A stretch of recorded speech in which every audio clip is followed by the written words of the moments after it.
Hello, welcome to the pod. As we celebrate our nation's 247th birthday, we're reminded of the incredible prosperity and fortune, the wins for the West that has been our strong standing geopolitical position, and the luxuries that we as a country, as individuals, have for better or worse, for innovation and abundance. And I think being part of this great nation has its benefits and pains. It's a little bit of what we're going to go over today. Oftentimes, these are actually one and the same. We get to enjoy currently feuding billionaire tech demigods who have added trillions of market capitalization to our economy. We also have excess consumption, again, for better or worse, and strong financial markets even amidst the major financial crash of recent. Furthermore, we have the opportunity to learn and utilize technological tools with great reliance. There's a comparatively accessible path for upward mobility in terms of financial status and security living here in America. Now, even in the past couple of weeks, America has seemed to globally come out on top. The recent mutiny in Russia has allowed us to possibly expose a weak position in one of our biggest enemies and hopefully make us strategically better positioned as a superpower. Our guns are bigger, our freedom is sweeter, our innovation and business thrives. We are the big dogs, and as Scott Galloway puts it, we show that we are unafraid to tango with sociopaths and we can do it successfully. That's what the last couple of weeks has placed us as a nation, geopolitically speaking, which is all good. Now, the reputation of America's brand, if you will, began to deteriorate. The association of the U.S. flag with red MAGA hats, Confederate flags, Klansmen, neo-Nazis, during and after Trump's presidency had a detrimental effect. The world was looking at us a little weird. We were looking crazy. Coupled with the aftermath of COVID's impact and questionable leadership, divisive political and ideological conflicts, and the collapse of buildings in Miami, we appeared to be a nation that had hit the jackpot but was actually crumbling from within, reassembling a white trash stereotype. When studying history, it's crucial to examine the patterns of human behavior, leadership, and the recurring issues of ignorance, emotional tribalism, and irrationality prevalent in society, in all societies. Now, our founding fathers, America's founding fathers, they arrived here in search of political and religious freedom. They sought the opportunity to live a life where one could believe and act autonomously. True freedom for a mature mind and spirit involves assuming full responsibility and accountability, a crucial aspect often overlooked by those claiming their freedom is being infringed upon, regardless of their political stance. However, it's important to emphasize the need for a mature mind and spirit, and without the ability to be responsible and mature with the freedom granted to us, we cannot effectively lead ourselves or contribute positively to our nation, our community, or one another. Over time, granting unrestricted freedom to individuals with underdeveloped, unwise, and entitled minds will ultimately lead to implosion and harm to those around them. We know if you're starving in Uganda, you're not going to be able to have quality of life to think about, evolving and advancing and growth. And the same with here in America, for example, if you have these excess freedoms and people are marching the Capitol because their quote unquote rights and their beliefs and what they think is their freedom is being infringed upon, those are two extremes that lead us to this sort of ignorance and unwise way of treating freedom, which is, it's blasphemous. It's crucial to exercise discernment and wisdom with the original framework established as the foundation of America's Constitution. It is common for humans to adopt isms as their guiding principles, be it ideological, religious, or political dogmas. However, the problem arises when most, if not all, of these isms operate in absolutes. They're presenting a step-by-step worldview that is often serving a particular agenda, and they're rooted in half-truths. Now, these incomplete ideas give rise to schools of thoughts that lack critical thinking, individuals that also lack critical thinking, that lack dialectical truth, and the Socratic method, a proactive approach necessary to think independently and avoid becoming mere mimics who blindly follow beliefs not truly their own.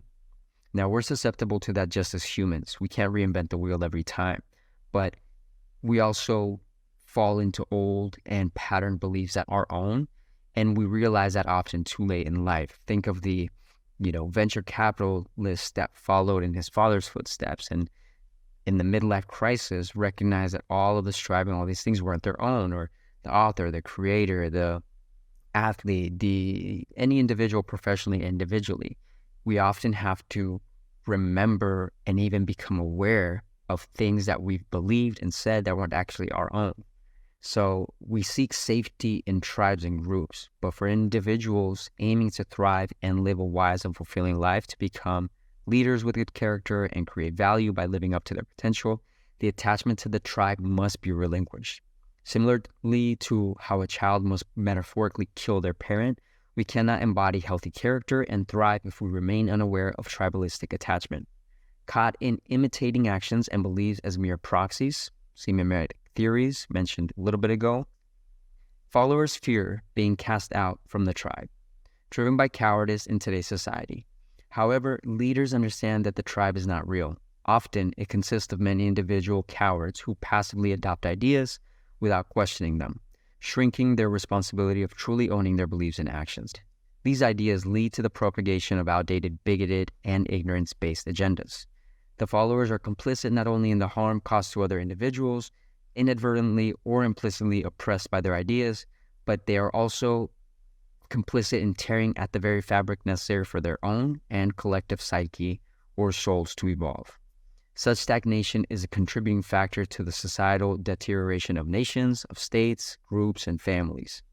So if you have, say somebody raised in a certain neighborhood and they were taught that this is the way that we think, this person because of the colors they wear, or this person because of the team they follow, or this group of people because of their religious ideas, that's all you know. So unless you wake up at any extreme level or at subtle levels of recognizing that we are needing to think for ourselves and stop thinking that we will be killed if we leave the tribe, as much as that is hardwired to us, the evolved way here in 2023 as conscious beings in the luxuries that we have in the greatest, most prosperous nation in the world, there's no reason why we shouldn't be questioning these things and really waking up to not just follow along with blind truths that have been harming us and harming those around us.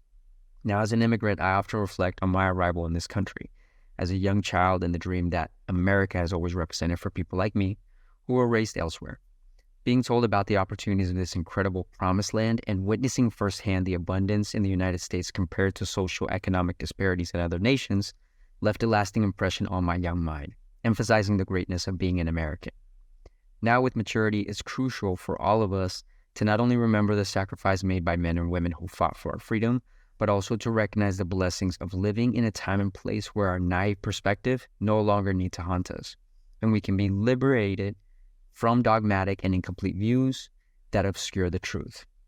We have the freedom to grow and the resources simply by being in this land to seek and live in truth rather than remaining in a state of auto-programming.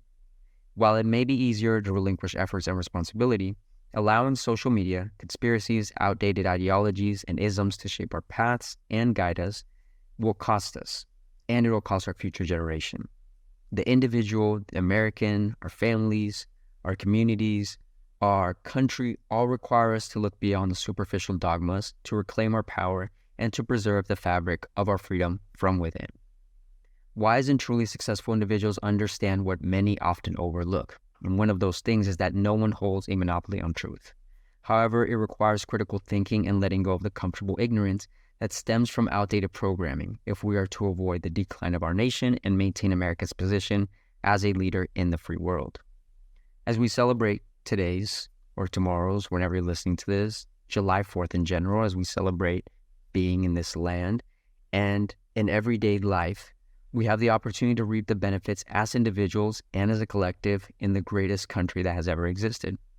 To prevent the unrest and failure that can befall a nation, we must engage in critical thinking about our beliefs and words. We must not allow ignorance and weaponization of social media content or trappings of capitalistic models to ensnare us in a cycle of seeking escape and attention. A model of capitalism, proper capitalism, is built for upward trajectories, built for value creation, not to help us just escape, not to be some sort of crony model of putting people down and building wealth atop of that, not to fall into a victimhood and back into isms that are based in ignorance and not critical thinking. So we have to take responsibility for these things. We have to avoid this blind following, and we have to seek the internal clarity instead of seeking this external source for meaning and clarity. Taking responsibility as wise individuals, scrutinizing our sources, asking why, and the pursuit of sound truth is what will help us transcend. It'll help us transcend challenges and ensure that ongoing success and unity of our nation, thereby preserving our culture, thriving as a country, and nurturing the well-being of our individual psyches is realized. So just some thoughts on this here July 4th. Enjoy your day. Let me know what you think, and stay tuned for the next episode of the Activate Your Audience podcast. Let's activate ourselves, activate our nations, the clients, people we're around, our end consumer. And again, as part of the fabric, we as individuals have a responsibility.